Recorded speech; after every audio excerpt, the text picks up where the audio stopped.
Every year on April 28th, people from all over gather for the National Day of Mourning. Yet every day is a fight for the living, mourning of losses, and honoring those who have died due to employer and government negligence. We would like to thank you for joining us here today in Windsor, Essex for our virtual event. My name is Nicole Simpson. I'll be co-emceeing this year's event with our awesome youth activist, Jada Malott. I'm a Unifor Local 195 Executive Board member representing workers and women in 44 units in my community. I'm also a trained discussion leader with my union, focusing on health and safety and mental health in the workplace. I've also been certified as an instructor with the Workers' Health and Safety Center since the year 2013. So as you can see, health and safety is my passion and commitment.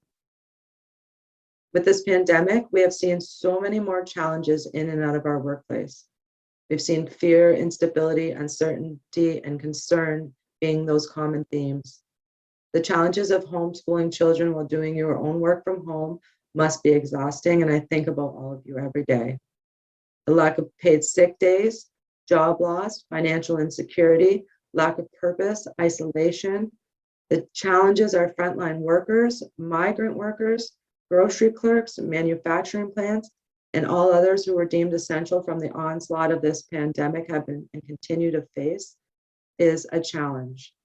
And it's really taking a toll on people's mental health and well-being. I think we can all see the link between how legislation, public policy, labor laws, and other sources powerfully influence and affect us at a high level. The hardest part is that while at work, individually, we have little power or control, if any, in the everyday decision-making that affects both our mental and physical well-being. This is becoming all too familiar as we're seeing this play out with the actions or inactions of our government with growing concerns and devastation stemming from this pandemic.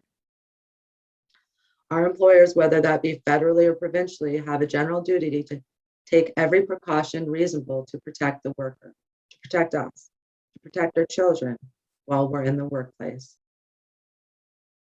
Now, our government is about service. It's not about control. The role of government is to protect and serve the people, the land, and the environment.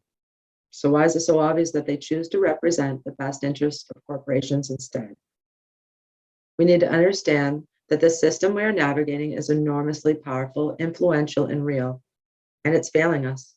When legislation and institutional power can amend itself and adapt swiftly to make something legal or illegal now, that shows you the true power and abuse of it.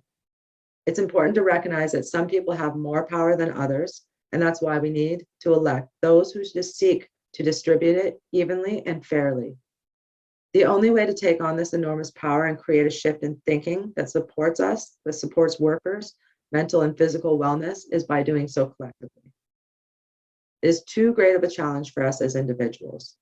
Do not get me wrong, though, we can never give up our own individual power because we know throughout history and in this moment that there are many individuals within the labor movement and beyond that are leading revolutionary change for all of us. Yet, we still need to stand united. So we need to learn how to work together to ensure no one else is injured, made ill, sick, and or killed in the workplace ever again. We can't have that all about me mentality anymore. It's just not serving, it's not working for us. We can't afford to continue to allow ourselves to be divided or biased and limited by our belief systems and experiences. We have to understand that diversity and inclusion are key to innovative solutions for all of us. We have to understand that working together requires discipline. It requires a certain level of self-awareness and empathy, as well as emotional and spiritual growth. So our hope is that through today's actions, shared stories, and lived experiences, that you are inspired to be that agent of change and challenge yourself with the discipline of thinking outside of yourself. We want you to know that you're not alone, that each of our struggles and challenges are similar, even though we come from different workplaces, backgrounds, ethnicities, and race, and that together we are a powerful force to be reckoned with. We would like to thank you for your time, and we appreciate you being here with us today. And if you ever need anything, please reach out. There's always a lot of us out there that are willing to be supportive and help out and give guidance. Please stay safe and stay well. Take care of your families and your mental health during this time. We appreciate everything that you are doing in the front lines.